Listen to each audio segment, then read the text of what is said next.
সবচেয়ে মজার বিষয় হচ্ছে ইদানিং রোমানিয়া সেনজেন হওয়ার পরে অনেক দালাল, অনেক ব্রোকার, বাংলাদেশের অনেক প্রতারক যাদেরকে রোমানিয়াতে পাঠাচ্ছেন তাদেরকে সেনজেন টিআরসি বলে, মানে সেনজেন টিআরসি সে পাবে এটা বলে তার থেকে আরও বাড়তি ইউরো হাতিয়ে দিচ্ছে, বাড়তি টাকা হাতিয়ে দিচ্ছে।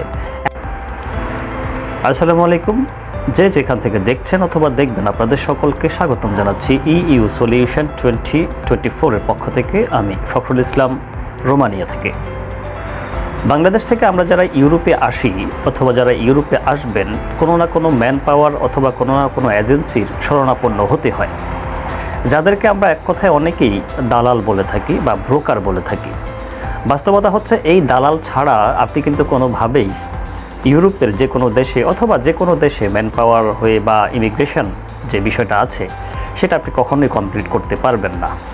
একা একা অথবা নিজে নিজে প্রসেসিং করে ইউরোপে আসা অথবা আমেরিকা, ইউএসএ, কানাডাতে আসা এটা আসলে দুঃসাধ্য ব্যাপার, সেটা আমরা সকলেই জানি।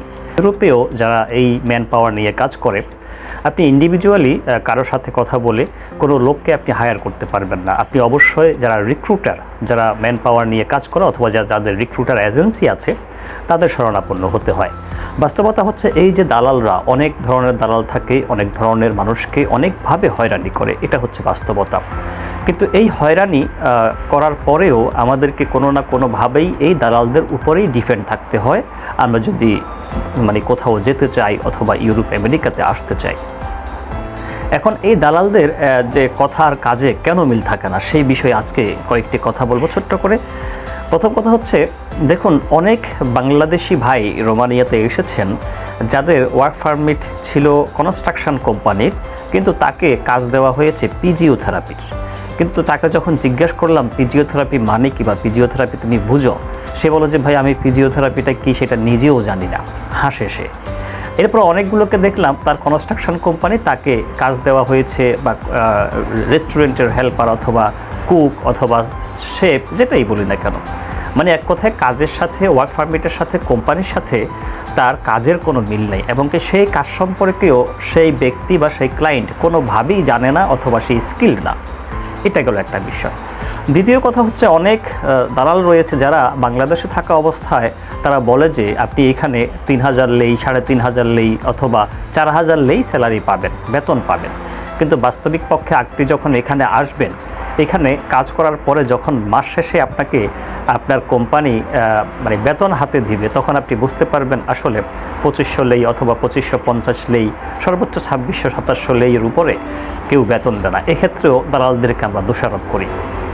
তৃতীয় যে বিষয়টি, আপনাকে বলেছে হয়তো একটা কাজের পারমিট দিয়ে এনেছে, একটা কাজ করানোর কথা বলেছে। মনে করুন আপনি হয়তো হোটেলের, রেস্টুরেন্টের শেফ হিসাবে এসেছেন। এখন দেখুন, আপনি শেফ হিসাবে আসার পরে এই হোটেলটি অনেক দিন হয়তো বন্ধ ছিল, রেস্টুরেন্টটি অনেক দিন বন্ধ ছিল। এই রেস্টুরেন্টটিকে আবার নতুন করে খোলার জন্য, বন্ধ থাকার পরে সেটাকে আপনি প্রিপেয়ার করতে হয়। এই প্রিপেয়ারের জন্য যত যাবতীয় কাজ আছে, পরিষ্কার পরিচ্ছন্নতা, ক্লিনিং, এক কথায় হচ্ছে সকল ধরনের কাজ কিন্তু আগে আপনাকে দিয়ে করিয়ে নেবে। আপনি শেফ হন, আপনি হাউসকিপার হন, অথবা আপনি রেস্টুরেন্টের হেল্পার হন, অথবা আপনি ওয়েটার হন, বারম্যান হন, যে কোনো কাজেই আপনি আসেন না কেন, কিন্তু বাস্তবতা আপনাকে মেনে নিতে হবে। কোম্পানি প্রথমে আপনাকে দিয়ে এই হোটেলটি বা এই রেস্টুরেন্টটি কাজের উপযোগী করার মতো প্রিপেয়ার করে নেবে। সেই কাজগুলো আপনাকে দিয়ে করাবে, ক্লিনিকের কাজ করাবে, ওয়াশের কাজ করাবে, আর তারপর হচ্ছে থালা বাসন ধোয়ার যে বিষয়টি রয়েছে সেটা করাবে। এক কথায় যাবতীয় যত কাজ আছে, গ্রাউন্ডের যে পরিষ্কার পরিচ্ছন্নতার বিষয়টি করাবে। সেক্ষেত্রেও দালালদের কথার সাথে আমরা মিল খুঁজে পাই না। এখন এক্ষেত্রে আপনাকে বিষয়টা বুঝতে হবে। এজন্যই অনেক বাংলাদেশি ভাই মূলত প্রথম রোমানিয়াতে এসে গেম দিয়ে চলে গিয়েছেন যে কাজ বলেছে একটা, বেতন বলেছে একরকম, কিন্তু এখন কাজের সাথে, কথার সাথে কোনো মিল নেই, তাই আমরা দালালের দোষ খুঁজছি। দেখুন, আপনি যখন একটা হোটেল বা রেস্টুরেন্টে আসছেন, সেই রেস্টুরেন্টে যদি দীর্ঘদিন বন্ধ থাকে তাহলে সেটিকে অবশ্যই আপনি উপযোগী করতে হবে, সেটিকে অবশ্যই আপনি প্রিপেয়ার করতে হবে। এবং শুধু যে আপনি একা কাজ করছেন সকল কিছু তা নয়, এখানে যারা আরও রয়েছে রোমানিয়ান, যারা জব করছেন, সার্ভ করছেন, তারাও কিন্তু একই কাজ করছে। এই হোটেল রেস্টুরেন্টটিকে বা আপনার যে কাজের স্থান, এটিকে উপযোগী করে তোলা বা এটিকে প্রিপেয়ার করে তোলা, সেটা কিন্তু আপনার দায়িত্বের মধ্যে পড়ে। এখন আপনি যদি বলেন যে আমাকে বলছে আমি হাউসকিপিং, আমাকে বলছে আমি শেফ, কিন্তু আমি এখানে এসে ক্লিনিং করছি, তাহলে বিষয়টা একটু অন্যরকম দেখা যায়, এখানে একটু প্রবলেম হয়। আরেকটি বিষয় হচ্ছে গিয়ে দালালদের যে আপনার যে অ্যাকোমোডেশন বা ফুডের ক্ষেত্রে যে হয়তো অনেক সময় বলে যে আপনার অ্যাকোমোডেশন দিবে, খুব ভালো জায়গায় দিবে, অথবা বলে যে আপনাকে একটা ফ্ল্যাট দিবে, অথবা আপনাকে মানে হোটেলে রাখবে, এই বিষয়টার সাথে অনেক সময় মিল পাওয়া যায় না। বাস্তবিক পক্ষে যত কিছুই যেভাবে বলুক না কেন, আপনি বাংলাদেশে থাকা অবস্থায় এক ধরনের স্বপ্ন দেখবেন, এক ধরনের সিন আপনার সামনে ভেসে উঠবে, দালাল সেটি আপনাকে মানে সিনটি মানে ভিজুয়ালি আপনাকে দেখাবে, কথার মাধ্যমে, কাজের মাধ্যমে, বিভিন্নভাবে প্রলোভনের মাধ্যমে। কিন্তু আপনি যখন ওই বাংলাদেশ ত্যাগ করে 10 লক্ষ 9.5 লক্ষ টাকা খরচ করে রোমানিয়াতে যখন বা ইউরোপের যে কোনো দেশে যখন পা দিবেন, তখন বাস্তব চিত্রটি অথবা একেবারে লাইভ চিত্রটি আপনার চোখের সামনে ভেসে উঠবে, কি বলেছে আর আপনি কি করছেন, কি বলেছে কি হয়েছে। সো কিছু কিছু ক্ষেত্রে দালালদের দোষ দিয়ে লাভ নেই, কিছু কিছু ক্ষেত্রে আবার দালালদের দোষ দিতেই হয়। এমন কিছু মানুষ আমাকে অভিযোগ দিয়েছেন অথবা ফোন করেছেন, যেহেতু আমি সাংবাদিকতার সাথে জড়িত আছি, তারা আমাকে নক করে বলেছেন আমাদের এজেন্ট আমাদেরকে বাংলাদেশ থেকে পাঠানোর সময় বলেছে রোমানিয়া সেনজেন হয়েছে, এখন সেখানে সেনজেন টিআরসির জন্য এক্সট্রা 1000 ইউরো করে আপনি আরও দিতে হবে। 9 লক্ষ টাকা বা 8 লক্ষ টাকা সে দিল, আরও 1 লক্ষ টাকা বা 1,30,000 টাকা আপনার ওই যে সেনজেন টিআরসি বলে একটা ফাউ কথাবার্তা বলে সে আপনাকে দিল। দেখুন, টিআরসি টেম্পোরারি রেসিডেন্স কার্ড, এটা সেনজেন বা এটার সাথে কোনো কিছুর মিল নেই বা এটার কোনো মিনিং নেই। টিআরসি সেটা সেনজেন হোক বা যেটাই হোক, রেসিডেন্স কার্ড। এই জন্য কেউ প্রতারিত হয়ে দালালের কথায় বিশ্বাস করে আপনি এক্সট্রা কোনো অ্যামাউন্ট খরচ করবেন না। পরে ওই লোকগুলো যখন এখানে আসলো, এখন কোম্পানি যে কোম্পানিতে তারা এসেছে, সে কোম্পানি বলছে আপনারা টিআরসির জন্য এক্সট্রা 800 লেই অথবা 1000 লেই দিতে হবে। এখন তারা বলছে আমরা তো দালালকে বা যে আমাদেরকে পাঠিয়েছে তাকে তো আমরা 1000 ইউরো দিয়ে এসেছি সেনজেন টিআরসির জন্য, এখন আবার এখানে এসে টাকা দিতে হবে কেন? এখানে এসে টিআরসির জন্য এনওসির জন্য টাকা পে করতে হবে কেন? এই যে বিষয়গুলো বাংলাদেশিরা বা আমরা যারা বাংলাদেশি রয়েছি, আমরা অনেকভাবেই মানুষকে প্রতারিত করছি, প্রতারণার মধ্যে ফেলছি। আমরা নিজেদের কথার কাজ ঠিক রাখতে পারছি না, শুধু আমরা নিজেদের ভাইকে, নিজেদের বন্ধুকে, নিজেদের পরিচিত মানুষকে, নিজেদের বাংলাদেশি ভাষাভাষী মানুষদেরকে হয়রানি করে থাকি। সবচেয়ে ইম্পর্টেন্ট কথা হচ্ছে, আপনি যখন রোমানিয়াতে আসবেন তার সাথে আপনার সব কিছুই কথা হয় যে এখানে আসলে আপনাকে টিআরসি করে দিবে, আপনি যদি কাজ করতে না চান আপনাকে কোম্পানি এনওসি দিয়ে দিবে। কিন্তু বাস্তবতা হচ্ছে যখন আপনি এখানে আসেন, আপনি যদি সাপ্লাই কোম্পানির কথাগুলো, এগুলো সাপ্লাই কোম্পানিতে বেশি এই ঘটনাগুলো ঘটে।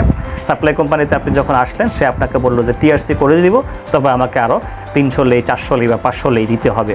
এনওসি দিব, আমাকে 1000 লেই, 500 লেই দিতে হবে, না হলে আমি দিব না। এই যে হয়রানিগুলো হচ্ছে, এই জন্য যারা সামনের দিকে রোমানিয়াতে আসবেন অথবা ইউরোপের যে কোনো দেশে আসবেন, দালালের সাথে আপনি কথাবার্তা বলে নেবেন। দালাল যে আপনাকে আনবে তার সাথে সকল চুক্তি করে নেবেন, সকলভাবে আপনার সাথে যেরকম সে চুক্তি করে যে আপনি অন্য কোথাও পালিয়ে যাবেন না, 6 মাস 8 মাস কোম্পানিতে থাকবেন। কিন্তু সময় এসেছে আপনিও দালালের সাথে বা যে আপনাকে আনবে তার সাথে চুক্তি করার, যে আমাকে বলেছ এত টাকা বেতন দিবে, আমাকে বলেছ যে টিআরসি করে দিবে কোম্পানি, আমাকে বলেছ কাজ না করলে এনওসি দিয়ে দিবে। এই বিষয়গুলো যে দিবে 100% আমার সাথেও তুমি এগ্রিমেন্ট করো। মানে এক কথায় সে আপনার সাথে যদি এগ্রিমেন্ট করে, আপনি তার সাথে অবশ্যই এগ্রিমেন্ট করে আসবেন যে আমাকে এত টাকা স্যালারি দিতে হবে, না হলে তুমি দিবা, আমাকে টিআরসি করে দিতে হবে, না হলে সেই খরচ তুমি দিবা, আমাকে এনওসি, আমার যদি প্রয়োজন হয় কোম্পানিতে কাজ না থাকে এনওসি দেওয়ার ক্ষেত্রে আমি কোনো পে করব না। এই বিষয়গুলো আপনিও কনফার্ম করে মূলত ইউরোপের দিকে পাড়ি জমাবেন, তাহলে দালালের সাথে আপনার যে প্রতারণার বিষয়টি সেটি হবে না। আর আপনার সাথে প্রথম যে কথা হবে অ্যামাউন্টের, যে 8 লাখ 9 লাখ বা 10 লাখ, এই অ্যামাউন্টের পরে আর কোনো প্রকার বাড়তি টাকা পয়সা চাইলেও আপনি দিবেন না। এই বিষয়গুলো এনশিওর করে আপনি যদি কাজ করতে পারেন, তাহলে আপনিও প্রতারিত হবেন না। আর যিনি দালাল পুটপুটে সুন্দর, তিনিও দালাল হিসাবে মানে অসম্মানিত হবেন না, অথবা তিনি মানুষের কাছে মানে দালাল হিসাবে, সত্যিকারের দালাল হিসাবে বা মানে অপমানিত হবেন না। আশা করি আমরা যারা এই ম্যান পাওয়ারের কাজ করছেন বা করবেন, আপনারা যেরকম সৎ হতে হবে, আপনারা যেরকম ক্লায়েন্টের সাথে কথায় আর কাজের মিল রাখার চেষ্টা করতে হবে, এবং যারা মূলত মানে রোমানিয়াতে বা ইউরোপে যে কোনো দেশে আসতে চান, আপনারাও আপনাদের অধিকার, আপনাদের যে বিষয়গুলো সেগুলো যার সাথে কাজ করবেন তার সাথে ক্লিয়ার অ্যান্ড কাট করে প্রয়োজনে চুক্তিনামা করে আপনি রোমানিয়াতে পা দিবেন, তাহলে প্রতি পদে পদেই আপনি প্রতারিত হবেন।